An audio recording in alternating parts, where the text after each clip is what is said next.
Hello everybody, members of the year to you, and this is a very random video.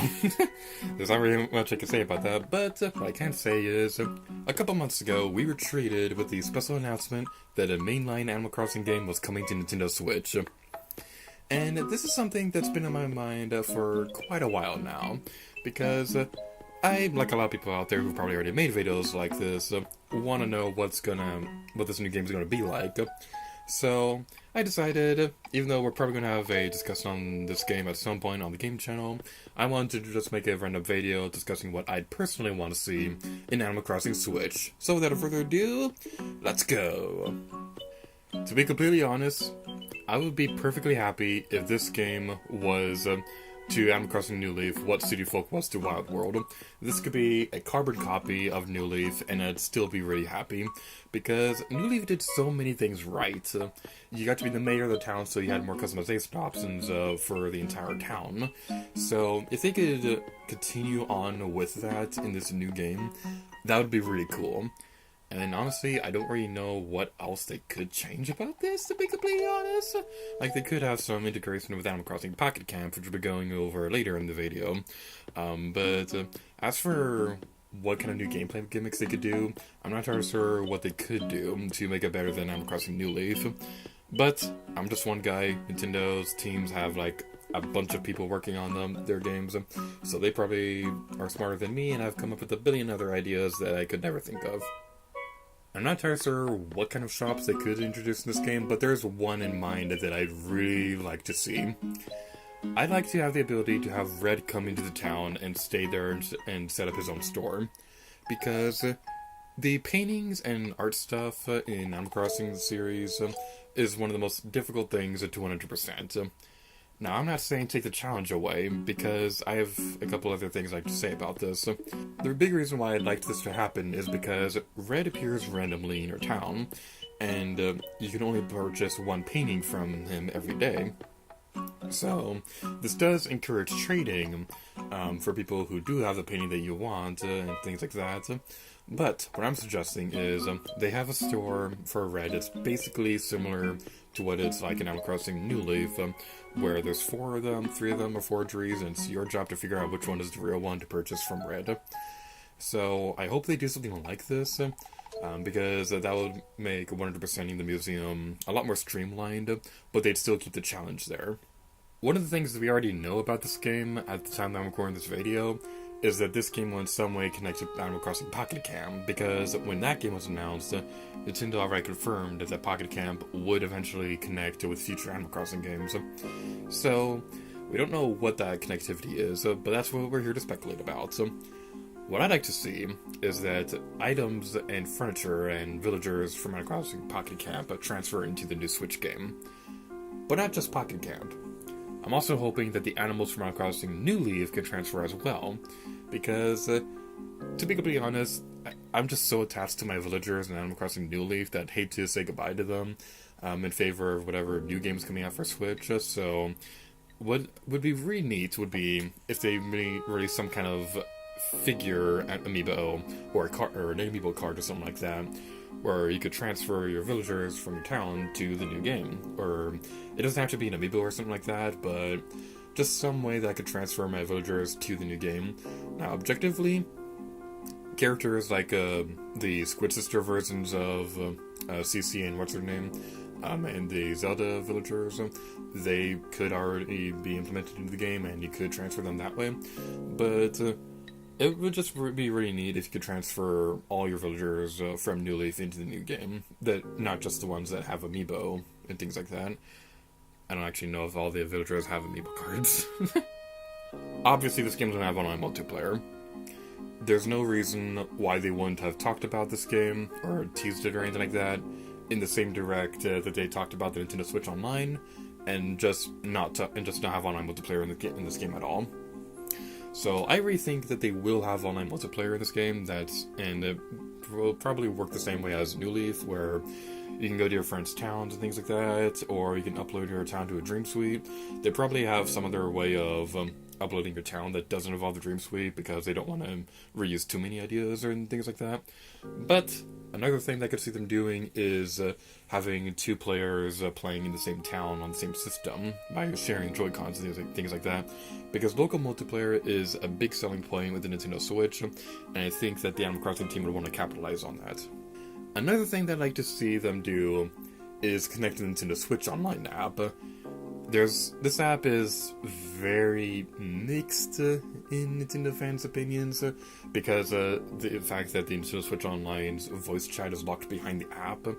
Now, I share a lot of other people's opinions on that. It's not the best thing in the world, but everything else about the app is actually really cool, particularly with how it connects to Splatoon 2, because in that game, you can purchase items from the app with your coins that you got from online battles in Splatoon, and you can also see what stages are going to be available coming soon, the Splatfest times, who's online, things like that, and it's just really cool. And I think you can see where I'm coming from, because I'd like to see this with Animal Crossing as well. I'd like to see what kind of shops are available, what kind of items are available in my shop, so just by looking at the app, when our special visitors are going to be coming to my town through the app, and there's a lot that they could do with the Nintendo Switch Online app, and I think that it has a lot of potential, and if they can do it right, it'll be really cool.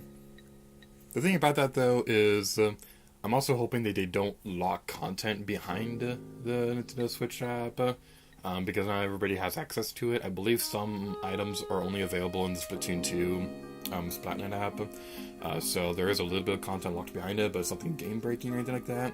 I'm hoping the case is the same for Animal Crossing, where if there is items locked behind the app, it's only things like clothing or things like that. But if they have things like fossils or bugs or things like that locked behind the app, then that might be a little bit problematic. Another feature that I'd like to see in Animal Crossing Switch, and this is going to be very controversial, I really hope there's an Amiibo Festival mode. Hear me out. Animal Crossing Amiibo Festival is a fun game. It's a lot more casual and more relaxing than a bunch of other party games. Like, if you want to compare Mario Party with Amiibo Festival, for example, Mario Party is chaotic, it's unpredictable, everybody screams at each other, and it's just a jolly good time. Amiibo Festival is a lot more calming and relaxing, and I do understand the complaint that passing the gamepad around makes the gameplay a lot very tedious, but the thing is, this is not the Wii U, this is the Nintendo Switch, and each of the right Joy-Cons have an Amiibo scanner on them. So, scanning your Amiibos in the game would be so much less tedious if they have an Amiibo Festival mode in this game, and it is possible. They did port Desert Island Escape and Puzzle League from Amiibo Festival to New Leaf when it got the Welcome Amiibo update. So if they could transfer the boards over, that would be pretty cool. In fact, it would be really interesting if this is like a whole new line of items where you find, like, for example, the January board in the store and you could purchase that, and then you unlock the January board in Amiibo Festival. That would be pretty interesting. Another thing about the Amiibo Festival mode is, please have online. And now for some random topics that didn't fit in anywhere else. Post-game content. I'm pretty sure the other Animal Crossing games have done this in the past, but I'd like to see to continue the model that they've used for Splatoon 2 and ARMS and Mario Tennis Aces, where they release free content for the game after it launches. Like, you can get a whole new line of furniture every couple of months or so, or just something like that that would keep people coming to the game, even though this is Animal Crossing and people are going to be playing it for a long time, even if you don't have post-game content. But what I think they could really do with this is use this as a way to promote upcoming Switch games. So, for example, let's say, Mother 3 comes to Nintendo Switch. Please, Nintendo. When Mother 3 comes to the Switch, after Animal Crossing comes out, they could have, like, an event where Mother 3 items would appear in the town. Like, you could have, like, a Mr. Saturn garden gnome, or Lucas's hairstyle, or something like that, or maybe, like, a masked man helmet for your villager to wear. I think that would just be really cool, and there's a lot of potential they could do with this. And what I'm really particularly excited about is seeing what kind of new furniture and clothing you can have from games that have released in the past couple of years, like Splatoon 2 or something like that, or ARMS, or Breath of the Wild, because I think that'd be really awesome. Another thing, this is a bit of a more of a minor nitpick, is I want more things to do at nighttime. Because in Animal Crossing games, most of the stores are closed by night, so there's really not much you can do. You can talk to your villagers who are still awake and things like that, but after a certain point, they're all sleeping, so you can't really talk to any of them. And I do understand why they do this. They don't want people staying up too late to play this game, especially children. But I do hope that they have at least something to do at nighttime, so that if I come back home from a long day at college and just want to relax in bed and play Animal Crossing, that I actually have something to do in the game. Another nitpick, auto-stacking fruit, please. In Animal Crossing New Leaf, you can stack your fruit together, but it doesn't do this automatically. So every little bit, you're gonna have to your game gets interrupted by saying your pockets are full. So they could probably keep how many items you can store in your pocket at a time. But if the fruit automatically stacks on top of each other, that would make the process a lot more streamlined and a lot more not irritating. And the last random topic I'd like to talk about is HD Rumble. This is an awesome feature for the Joy-Cons. It's used brilliantly in Super Mario Odyssey and things like that. And I can totally see how they would implement HD Rumble into Animal Crossing Switch, where they can do something like when you're chopping down a tree, you can feel the axe in your hand, or you could feel the string on the fishing pole coming in as you reel in the fish and things like that. There's a lot of stuff that they could do with HD Rumble, and I just think it would be really cool if they did something like that. They're definitely going to try something with HD Rumble, but this is just some ideas that I have for what they could do. And that's everything that I want to talk about with Animal Crossing Switch. So, this video is going to become outdated in a couple months when we finally see gameplay of this game, and whatever, I just want to make this video. So thank you all so much for watching this video for Animal Crossing Switch predictions, wishlist, whatever I'm going to end up calling this video. And next time, it'll be to you. Oh yeah.